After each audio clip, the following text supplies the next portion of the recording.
Good morning, everyone, and happy Wednesday. Welcome to the JSCM WatchGuard webinar for March. We are happy to have you all here with us. We've got some good information to share this month. Hope you're all enjoying, hopefully at least the weather around you is getting a little warmer. I know down here in Charlotte we've had some on and off days, but very much looking forward to spring, aside from the pollen, of course. So we will go ahead and jump in. I'm sure we'll have some people joining us as we go. So to start off with, just a couple of housekeeping things. Everyone's line will be on mute automatically. You can use the computer for audio. This webinar is being recorded. It will be listed on our website later if you want to watch it or share it with a coworker to get them caught up. There is a chat window that is available to you, so if you have any questions, please feel free to send those over, and we will make sure to answer those at the end. Any and all WatchGuard questions are welcome, and even if I can't answer them immediately, then I will make sure to follow up with you. As always, I am your tour guide for the month, Madison Slater. I am the general manager here at JSCM Group and our WatchGuard trainer. We actually have a class coming up next week, so this is good prep for me, getting myself into the WatchGuard mindset. All right, this month's topics, a couple of things to talk to you guys about. Our WatchGuard Cloud Policy Management. This is a new feature we've got available from WatchGuard as far as configuring our firewalls go. We have the AuthPoint Self-Service Portal. I'm really excited to share some news about this with you all. This is something I've been waiting on for a while. And then we're going to do a demo on the best way to lock down a branch Office VPN, which is something that comes up quite a bit, and something we want to make sure that you're all aware of as to how to make sure that those VPNs are configured the right way. And then we'll talk about some of our upcoming training. If any of you are looking for more comprehensive or official WatchGuard training, we do have those classes happening on a regular basis, so I'll make sure that you all know what our upcoming schedule looks like. Firmware upgrades. So just to give you an update on where we are with firmware. If you have attended any of these over the last couple of months, this is something that we've been trying to make sure to add in just to let you know what the current release is and if that is our recommended version or if we're recommending something else. If you are not aware, WatchGuard now splits firmware releases by model. We've got those listed here up on the screen. Older XTM devices, these are all currently running at 12.1.3, update 4 that was released back in October of 2020. If you currently have an XTM device, we highly recommend that you consider replacing it with a new T or M series device. XTM devices are stopped at 12.1.3. They are not getting new features. So a lot of the new functionality is not available to those devices. And it's honestly just from a hardware perspective, a lot of them cannot keep up. So WatchGuard made the decision to stop those where they are. They are still getting some bug fixes, but that's about it.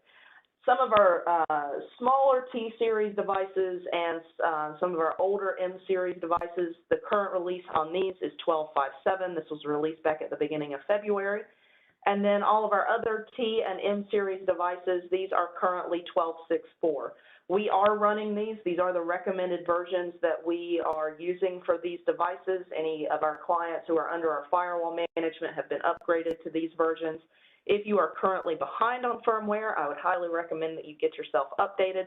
Our general practice around here is that we try to do firmware upgrades at least once a quarter. So we're looking at every 3 months we try to do a firmware upgrade. And if you are attending these webinars on a regular basis, we will try to give you some insight into what our recommended releases are. We do not automatically jump to the most recent release. We always test it, make sure that it's good, and that has done us well over the last several years. So you can always also hit up your account manager here at JSCM. If you're ever curious, you can send me an email and we'll point you in the right direction. All right, WatchGuard Cloud Policy Management. So WatchGuard Cloud is something that they have been working on for a while. WatchGuard Cloud in its entirety now has 3 separate components. This is where AuthPoint lives. This is where, 4 separate components. This is where AuthPoint lives. This is where our cloud visibility / cloud managed dimension logging, firewall logging. This is now where TDR lives. And one of the newest features of WatchGuard Cloud is being able to manage a firewall from the the cloud. So when we're talking about our WatchGuard Cloud Policy Management, we've got a few things here that are really looking good to us. We can easily define network setup and firewall policies across multiple devices. If you are in an organization where you've got a lot of different sites, you know as well as I do that managing those individually can be really frustrating. So this is something that they are putting into this cloud policy management. Lots of efficiency built into this, making your time more valuable. One of the things that I talk about here internally, as well as if I'm talking to a client, we believe in security. That is what we do here at JSCM. But I also believe in being efficient, because I know that as much as we like to stretch it, there are only so many hours in the day. So getting the most use of our time is really important, and especially when it comes to building good firewall policies. If we can do that in a more efficient way, then that makes that really easy. And one of the ways that we can do that is through policy templates. Policy templates are something that are available through the WatchGuard management server, but that is also something they are building into the cloud management as well. And one of the new features of the cloud policy management is that you can build these offline and schedule them for what WatchGuard is referring to as zero-touch deployment. So making that rollout a lot easier for you as the admin. Finding time to do some of that stuff can be a little difficult. So lots of cool stuff coming with WatchGuard Cloud. We are really excited to see that continue to grow. And if you have not really done a lot of reading or research on the cloud policy management, then I would urge you to look into some of that, because I do find that to be, I find that that's going to be where a lot of clients are migrating to, as far as managing their devices. All right, AuthPoint Self-Service Portal. This is something that I have been waiting on for, basically since AuthPoint came out.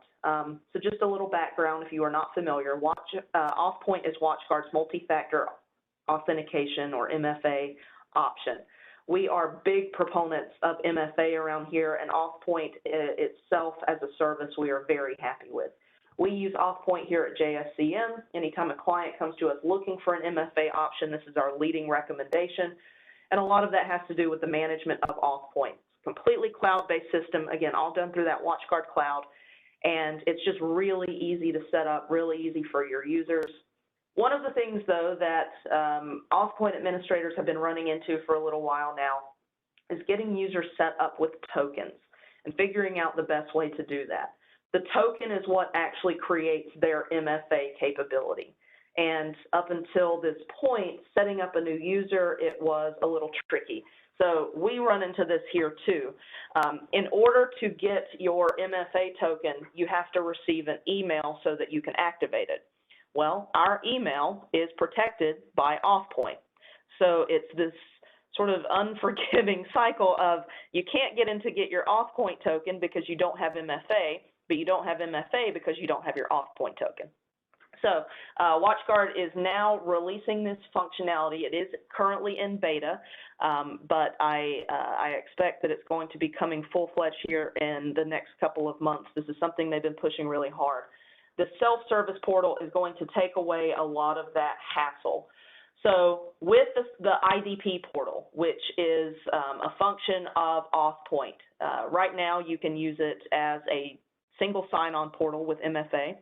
But through this IDP portal, users are going to be able to activate their own tokens, and this can be done with either a mobile token or a hardware token. Now, this is going to apply to users that already have a token or active users. So let's say that I've got a new device that I want a new token to be attached to. Through this IDP portal, I will be able to log in, and these screenshots over here on the right are showing what that would look like. I log into the IDP portal, and then I can activate a new token. So if I've got a new device, if I want a hardware token that has been given to me, I can do that myself as the user. My admin doesn't have to handle that process for me. New users can go to the IDP portal, and they will be prompted to activate their new token there as well. So it's taking some of that hassle out of it. We have come up with ways as workarounds prior to this of getting those tokens out to users, but it has been a little cumbersome. So I'm really excited about this functionality. I think it's going to make rolling out AuthPoint a lot easier. I fully expect that there's going to be more that comes from this self-service option. WatchGuard really understands the need for things like this. As admins, we want to make sure that the security infrastructure is in place, but you know, it's hard to do that day-to-day management when we've got all the other things that are piling up on our plates. We in IT wear many hats, and one of the hats that is hard to wear sometimes is user management, and especially when we're talking about tokens for MFA. We want MFA, we want it to work, so giving our users the ability to configure that themselves, I think, is a really, really great step in the right direction. If you are interested in this, you just have to sign up in the beta, which you can honestly just Google WatchGuard Beta. You will find information on that program. Being a part of WatchGuard Beta is pretty cool. It's not just things like AuthPoint, that you can also get early access to firmware and things like that. So if you are someone who likes to test, the beta program is actually really important to WatchGuard. I remember back, I've been working with JSCM now almost 8 years, and when I first started here, WatchGuard did not have this beta program, and so we did not trust a lot of firmware upgrades and things like that when they first came out. But now, because of community involvement and beta involvement, beta testing, we get a lot more realistic expectations when those things come out. So if you're interested in that, check it out. Like I said, I expect that this will be fully active probably in the next couple of months. Once it hits beta, it's usually just the final testing to make sure that there's no major issues. All right, moving over to our demo. So this is something that we've been talking a lot about internally when we talk about security. A lot of people rely on branch office VPNs. If you've got multiple sites, you probably have VPNs running between them so that you can rely on connectivity between those networks. The primary reason we have a VPN is so that from my network, I can talk to devices in another network by internal IP address. So if I'm at the main site and I've got a remote location that I need to remote into a user's computer, I can do it by their internal IP. If they need to connect to my file share server, they can do it using internal IPs or internal DNS names. This internal connectivity is really important to a lot of organizations. We also often see branch office VPNs built with third parties. It's fairly common. You've got a vendor or a contractor or something like that they need access into your system or you need access into theirs. Building VPNs, once you do it a couple of times, it's pretty straightforward. But like many things on the firewall, and not just WatchGuard does this, a lot of them do, the default settings aren't necessarily the most secure. So what I want to walk you guys through is we're already going to have some VPNs built. If you need to know how to build a VPN, then make sure you reach out to us in chat, and we can schedule some time to walk you through that. I want to walk you through the second phase of a VPN, which a lot of people overlook. The big thing that I want you to consider about your own environment, if you have VPNs, is who you are connected to. Now, if it is another site that is of your organization and you manage that site, we often tend to be a lot more comfortable. But if this is a third party, you don't know what they're doing, you need to really consider what kind of access you're allowing through. The reason that this is such a big deal is if you have a VPN built to another network and that network becomes compromised in some way and that access has not been restricted into your network, that is an easy point of entry and an easy way for you to get breached. A lot of breaches happen over insecure connections or connections that are not as locked down as they should be, like VPNs. So let's get my policy up here. So on this firewall, I've got a lot of different VPNs built. I've got a total of 11 other locations that I'm building VPNs to. Now again, if this is VPNs of my own network, these are other sites of my organization, a lot of times I'm going to be a lot more relaxed on this. That is not to say that is necessarily the right or reliable mindset. Always consider what needs to be allowed. We always have to consider the privilege or the concept of least privilege. Give something the least amount of access that it needs to actually be able to perform. and that comes with our interconnectivity as well. Now, there are two specific ways that you control traffic between a VPN. You do it by the tunnel, and you do it by the policy.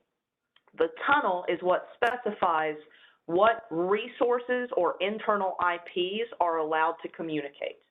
So if I look in my firewall under branch office tunnels, I will see all the tunnels that I have built to my remote locations. And if I click on any of these, I will see what resources I'm allowing through.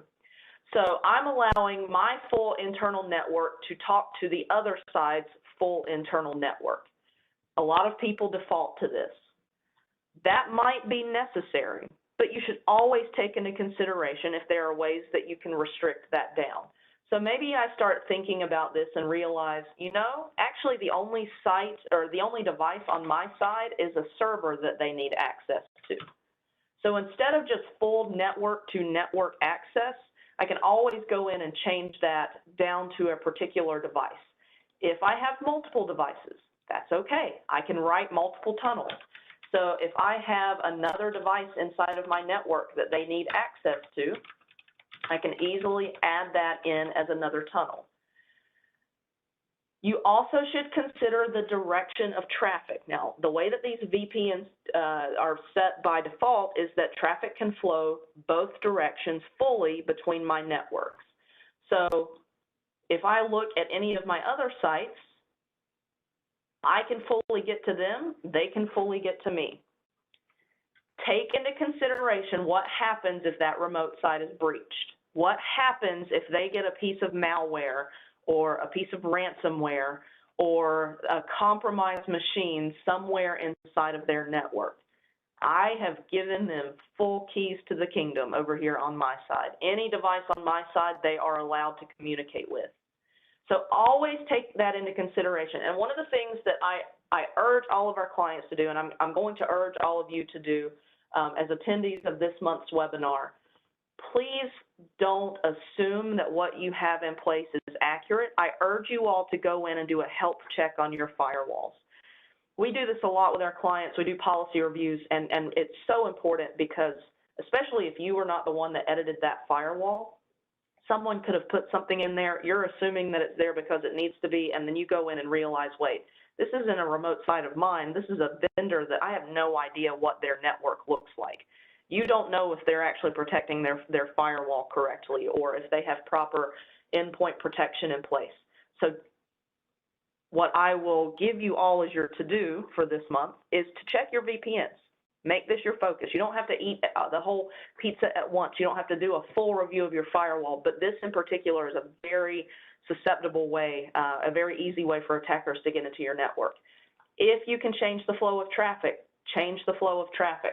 So let's say that this is a DMZ on the other side. I need to get to them. They don't need to get back across to me. I can change that as a one-way path. Now, every time you add a tunnel, every time you add one of these entries, so like going back to my student one, these count as individual tunnels. And that is something just to be aware of. Based off of your hardware, based off of your firewall, you do have a limit on the number of those that you can have built that can run concurrently, meaning that can be up and passing traffic at the same time. Honestly, you usually have way more than you need, but you can check your own firewall if you go under Setup, Feature Key, and look at your device. You will see a total number of, or branch office VPN tunnels. So my firewall, I've got 50. I've got more than enough for what I need. But do keep that in mind. So that's the first way that you can lock down a VPN, is by the tunnel, by the IP resources that you're allowing, and by the flow of traffic. The second way is by policy. Now, when you create a VPN, by default, in your tunnel, you're going to see this little checkbox, and you possibly have ignored this. It's turned on by default. What this does is adds the tunnel that you're creating into these default BOVPN allow policies, which if you have BOVPNs built on your firewall, you will see these. You have an allow out and an allow in. These policies specifically reference the ports that are being allowed across. So that's really the only thing that you need to be paying attention to. The from and the to is handled inside of that tunnel. The from and the to is handled by the IP resources that you're putting in there. You don't need to allow any port for every VPN. That means I can RDP across, I can ping across, I can telnet across, I can do anything that I want. And the kicker is that by default, these policies actually are not logging traffic, so you can't see it. At the very least, please make sure logging is enabled on your branch office VPN policies. Just open those up, go to Properties, click Logging, and say Send Log Message. At the very least, monitor your VPN traffic. But also, take into consideration, what do I actually need to allow across? So let's go back to my student 2. This is the DMZ. I have decided I only want one-way traffic into them. They don't need to be able to get back to me. So I can limit that right there. But now I want to take into consideration what ports do I actually need. So what I'm going to do is on the tunnel, I'm going to take it out of that BOVPN allow policy. So that has stripped that out of here. So now what I'm going to do is say VPN, create BOVPN policy, and this is going to walk me through a wizard that allows me to create policies specifically for that VPN. So I'm going to call this student to DMZ. That's just the name of my site. And then I can choose my policy type. You have your pre-built policies. You can also create your own. So I want to do a custom policy because I've got a couple of ports that I need to allow. Let's say that I need TCP 443 because we've got some web traffic. There are some websites that are hosted there that I need access to. And let's also do TCP 80. I know that there are also just some regular HTTP sites that haven't been transferred over to HTTPS. So I specify in my custom template. Okay, so now I'm going to select that one. Click Add, and I'm going to tell it what tunnel I'm attaching it to. So I'm attaching it to this particular site. Click Next and Finish, and now I have policies specifically for my DMZ, and you will note it only created an out policy because I only have traffic flowing one way. Figure out what ports need to pass. Again, especially if this is a third party, you have no guarantee that their network is secure. But also take into consideration if it is your own remote site. If you don't need full access, don't give full access. We have our environment here in Huntersville, and we have a environment hosted up in AWS. We do have a VPN running from here to there. It is restricted. I have several tunnels that I have built that allow traffic to flow one way but not the other. So from here, I can get to my AWS environment, but it can't get back. If that environment, for whatever reason, were ever compromised, I don't want it to have access into my internal systems without me knowing exactly what ports would be available. Make it a to-do. Check your VPNs. Just make sure you are aware of what is there. You can also check in your Firebox System Manager. So if you connect and open up FSM, this is how you check to see if the VPN is actually in use. If you have a VPN that you don't see traffic on and you don't think you need it, turn it off. Don't give a possible pathway for that traffic. So in Firebox System Manager, once it loads, you can expand down into your branch office VPNs, and from here you would be able to see, do I actually have traffic flowing? Maybe I don't know what that site is. It's an old VPN. I can turn that off, and then if I ever need it, I can easily rebuild that. It's not the end of the world if I need to turn something off and then figure it out from there. All right. Upcoming events. So just so you all are aware, we do training here every 3 weeks. We have a WatchGuard class. We do a class here in Charlotte. We are also doing classes in Denver. All of our classes are virtual options as well. I know we are starting to see things get a little bit back to normal, but there's also still a lot of hesitation and worry.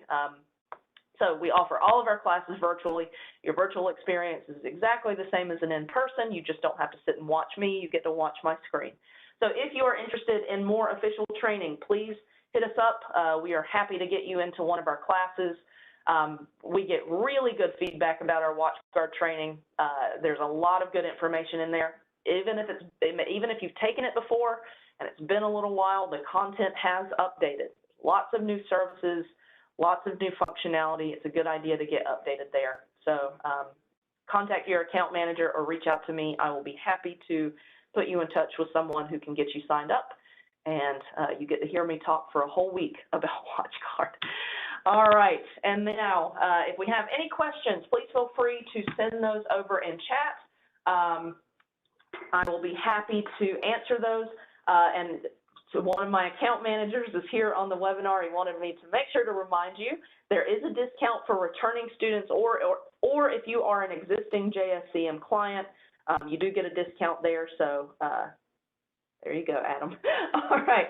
Any questions, please feel free to send those over, and we will be happy to answer those. If at any point you have a question that comes up, you guys need help with something, JSCM is here. We are happy to help. Please feel free to reach out to me directly at mslater@jscmgroup.com. You can also reach out to your account manager, and they can get you in touch with someone who will be able to help.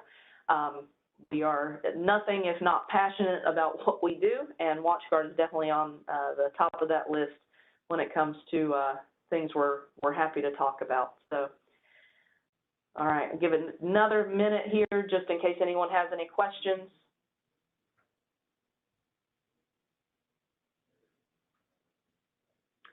Just real quick, because this was something that I did yesterday, or did earlier this week. If you decide that you want to do the beta for the AuthPoint Self-Service Portal, once you get signed up inside of the beta, it actually tells you how to activate that. It's super simple. There's basically a checkbox that you are that you're turning on there. So, all right, I don't see any questions, so I'll cut you all loose here. Thank you for your time this month.